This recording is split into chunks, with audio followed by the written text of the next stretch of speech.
On my way to court today, I blasted Taylor Swift to warm up my voice and calm my nerves. And there was a line in one of her songs that summarized what this case is about.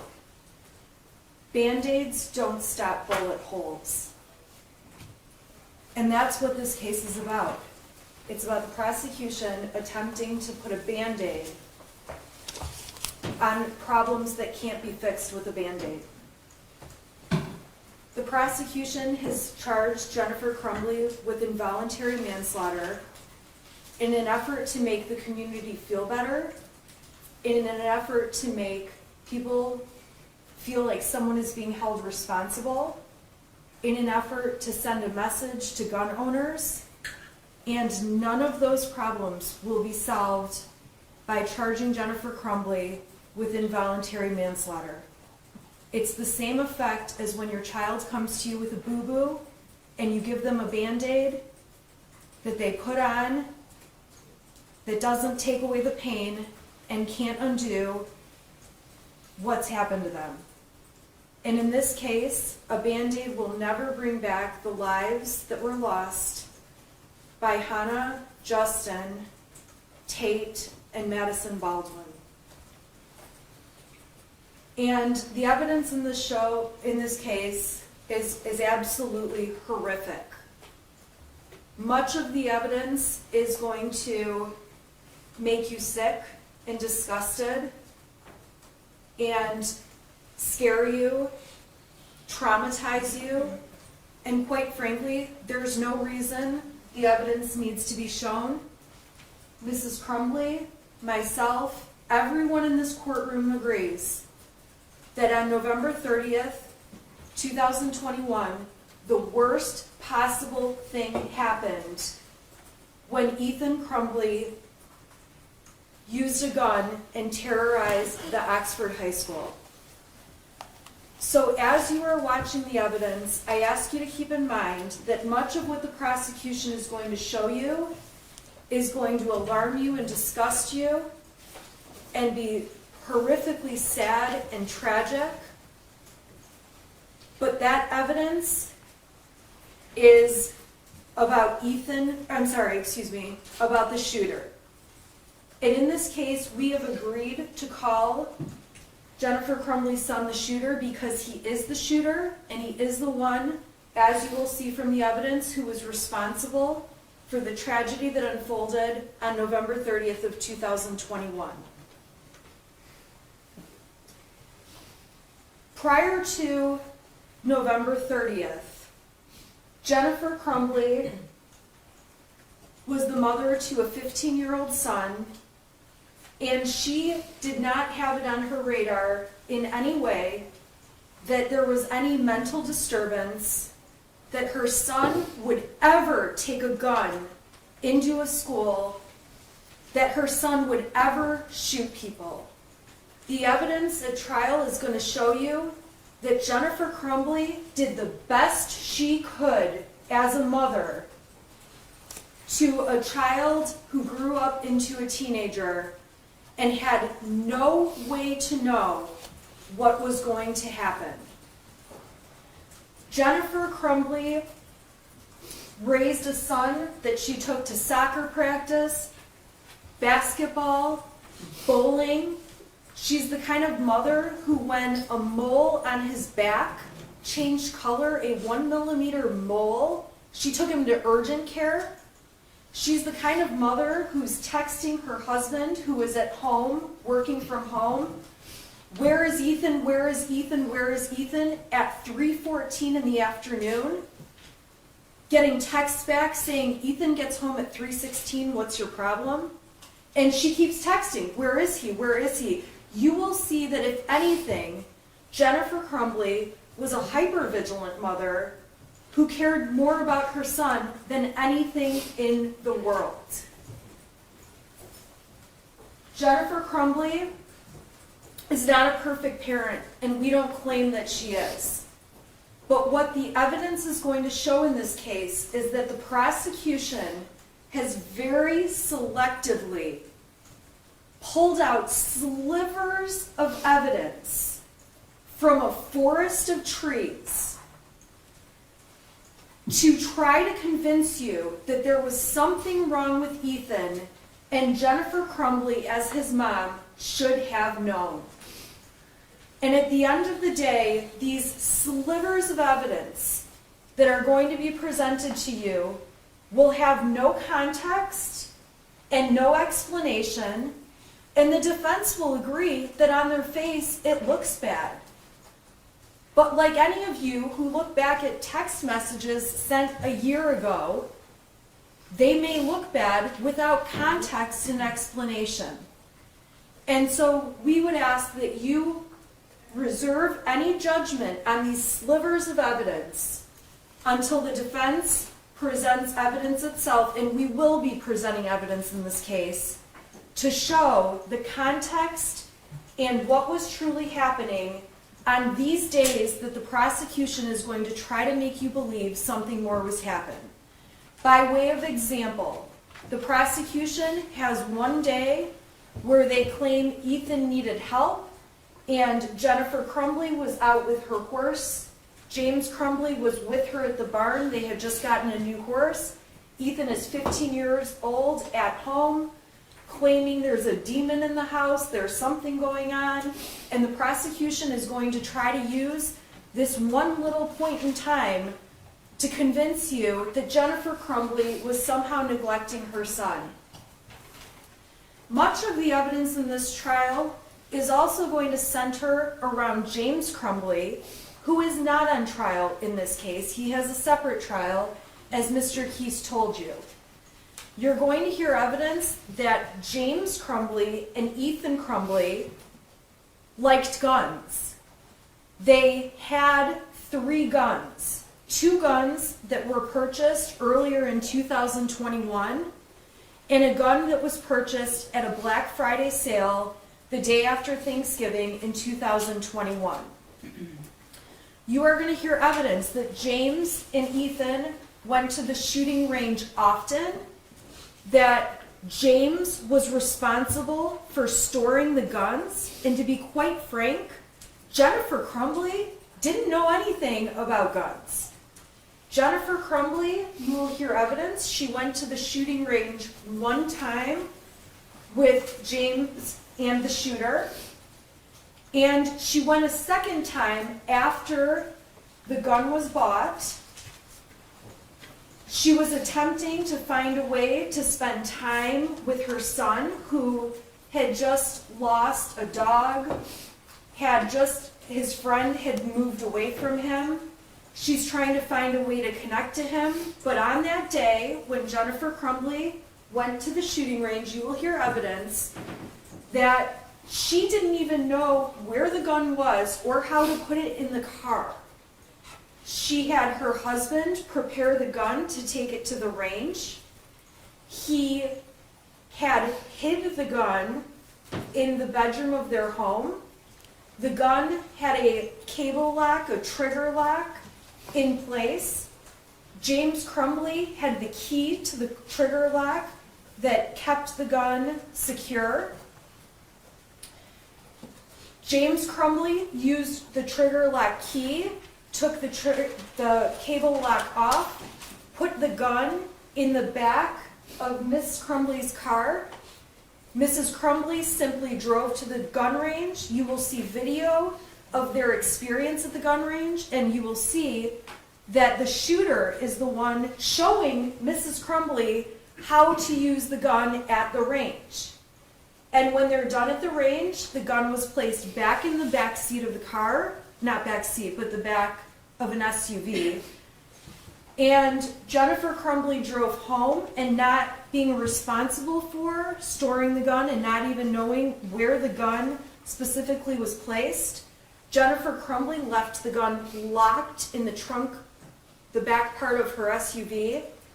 And James Crumbley was responsible for getting the gun out, putting the trigger lock back on, storing the gun, and Mrs. Crumbley had nothing to do with that part of what happened. Over the next couple of days, this is right after Thanksgiving, the family is picking out their Christmas tree, talking about Christmas presents.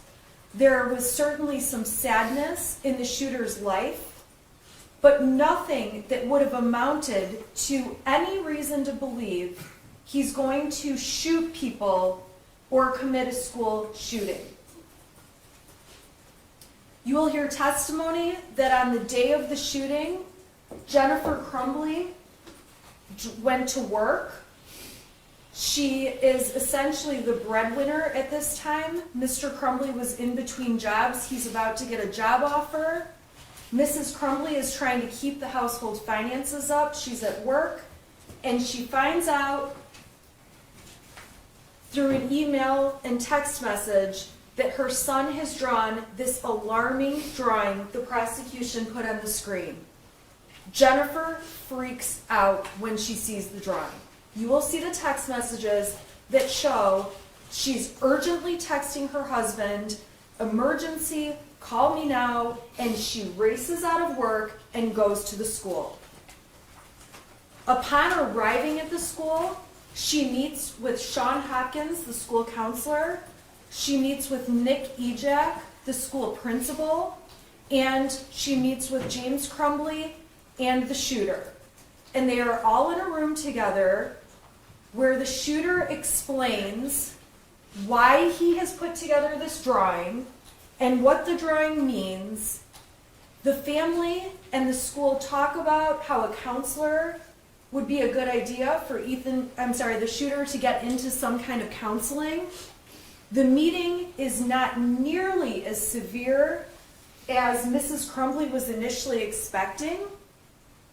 Trained professionals at the school who evaluate children represent that the shooter is of no risk to anyone, and they allow him to stay in school. The testimony will show this is not a situation where Jennifer Crumbley refused to take her child from the school. She was provided the option of take him home or leave him here. The shooter struggled when they had online school during COVID. It caused him great anxiety to miss school, and he wanted to stay that day. The school was fine with it. Mrs. Crumbley did leave the school and left the shooter at the school, not knowing he was going to become the shooter within the next few hours. Jennifer Crumbley, the evidence is going to show you, returns to work, and suddenly there is news that there's an open shooter at Oxford. Jennifer Crumbley, it's not even on her radar that her son would be the one with the gun doing anything. Her immediate concern is that her son may be hurt. As she is driving to the school as fast as she can, she has conversations with her husband and becomes aware that the gun at their house is missing.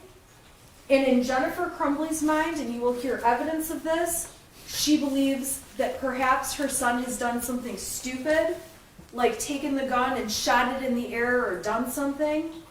She knows he's still alive and believes that it's going to be okay. Whatever's happened, they can cross that bridge.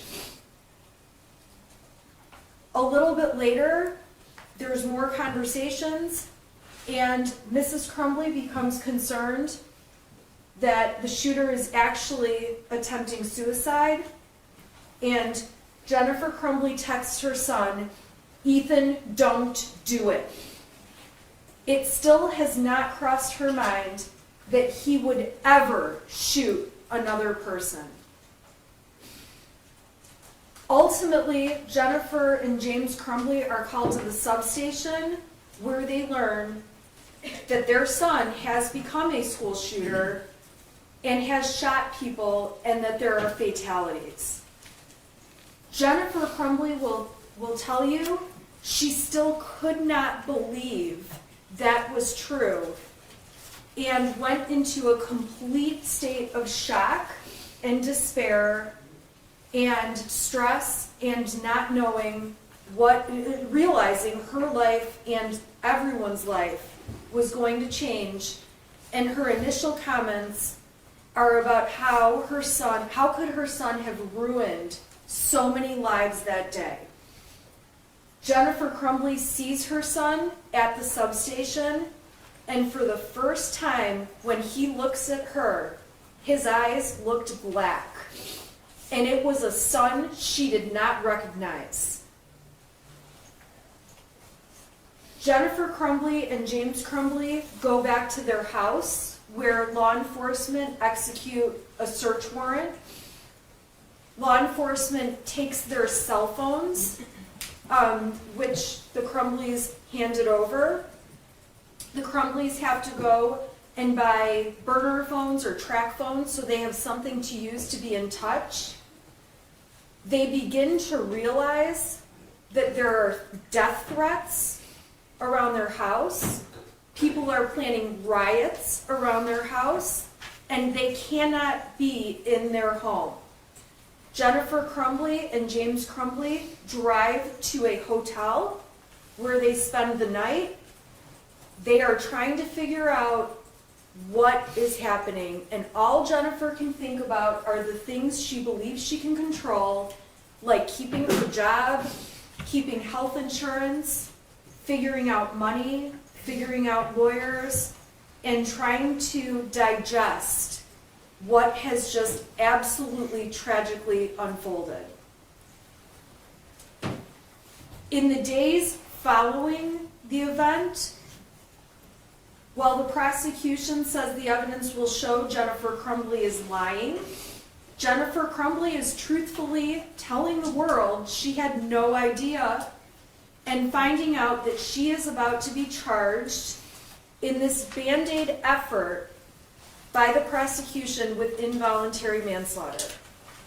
Jennifer and James Crumbley go to the bank. They're advised by friends and family, and you will hear testimony that their money could all be taken out of their accounts, and they know they need money to be able to live and hire lawyers and figure out what to do. They withdraw all of the money from their bank account. The burner phones they're using, they can't get access to any of their accounts because of this two-part authentication you now have to do. So they go to the Metro PCS store where they buy new telephones that they can actually use to access their social media, their accounts, their contacts, and they end up with multiple cell phones. After that, they work to find lawyers. They don't know what to do. They don't understand what they're being charged with. They're under the stress of knowing their son is gone, and life will never be the same, undoubtedly.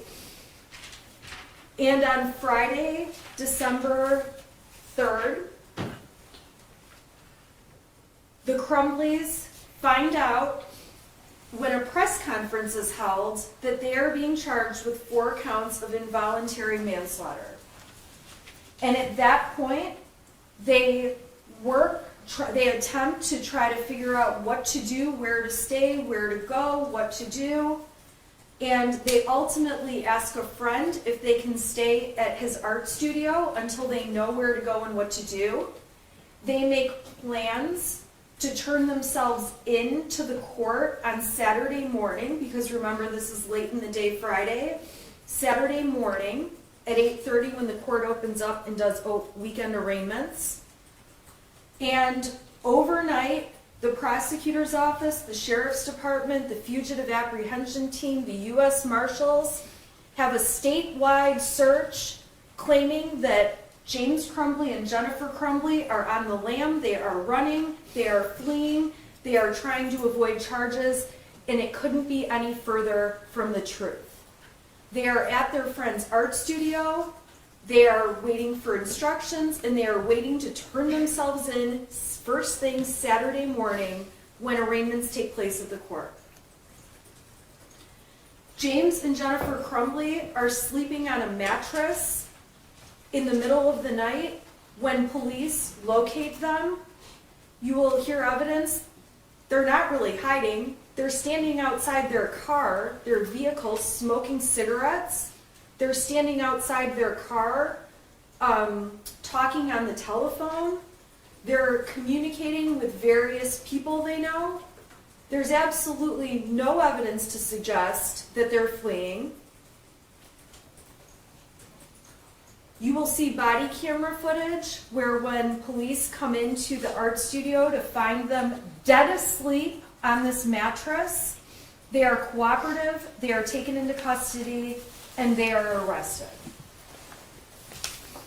The prosecution has grossly misconstrued facts in this case, and I ask that you wait to make any judgment until all of the evidence has been presented and you have seen every detail of it, including Jennifer Crumbley's testimony, and she is going to take the stand and tell you about her life with her son, about the day he became the shooter, and about the day he did something she could have never anticipated or fathomed or predicted. She will tell you that when she saw the materials in this case, she learned that her son had not been her son for months, that he had been manipulating her, that he had been hiding things from her, that he had been sending text messages, alarming text messages, to other people.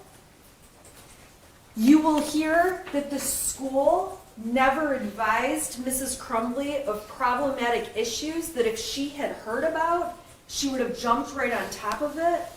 Despite the fact the evidence will show that Mrs. Crumbley is on power schools, managing missing assignments by her son in his grades, the school never told her about times the shooter was trying to sleep in class, about a test he had failed, about the shooter being called to the office. She was never informed.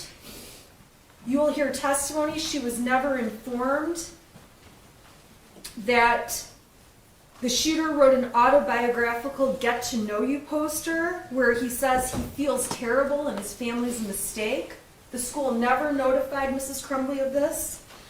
You will hear testimony that the school never notified Mrs. Crumbley that the shooter was having a, quote, rough time when he spoke to the school counselor. You will hear testimony that the school never notified Ms. Crumbley that previous work found in the shooter's files showed that it leaned a little bit towards the violent side. You will hear testimony that the school never told Mrs. Crumbley about an index card the shooter wrote in class that had odd responses with a drawing of a loaded gun magazine and a person holding it out. You will hear that Mrs. Crumbley was never told much of the information the school had. And so when the prosecution is urging you not to assign fault to anyone else, at the end of the day, we ask that you pay attention to the evidence that Mrs. Crumbley knew. And quite frankly, when you evaluate that evidence and know what she knew and what she didn't know, and learn the context behind the slivers of evidence this prosecution's presenting, you will see that this was absolutely not foreseeable, this was absolutely not expected, and I am going to ask that you find Jennifer Crumbley not guilty of involuntary manslaughter. Thank you, Ms. Smith.